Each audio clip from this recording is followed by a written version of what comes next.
yaqin do'stlarim, hamkasblarim B-Energydan uy xarid qilishi menga juda ko'p tavsiya berishadi. O'sha Instagramda directimga jo'nab turishadi. Murod akaning uylari, Murod akaning uylari, Murod akaning uylari. Sizlar mana shu B Group bilan hamkorliklarni boshlaganinglarni ommaga juda baland ovoz bilan aytdinglar.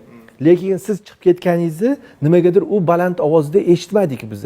Endi baland ovoz bilan gapirmadik ham. Baland ovoz bilan gapirsak, xuddi bir katta xavfli narsa paydo bo'ldi deb turib, ertaga nima deydi, do'stlarimizga talofat bo'lib qolmasin, odamlar sarosimaga tushib qolmasin deb bunaqa katta ovozda qilmadik.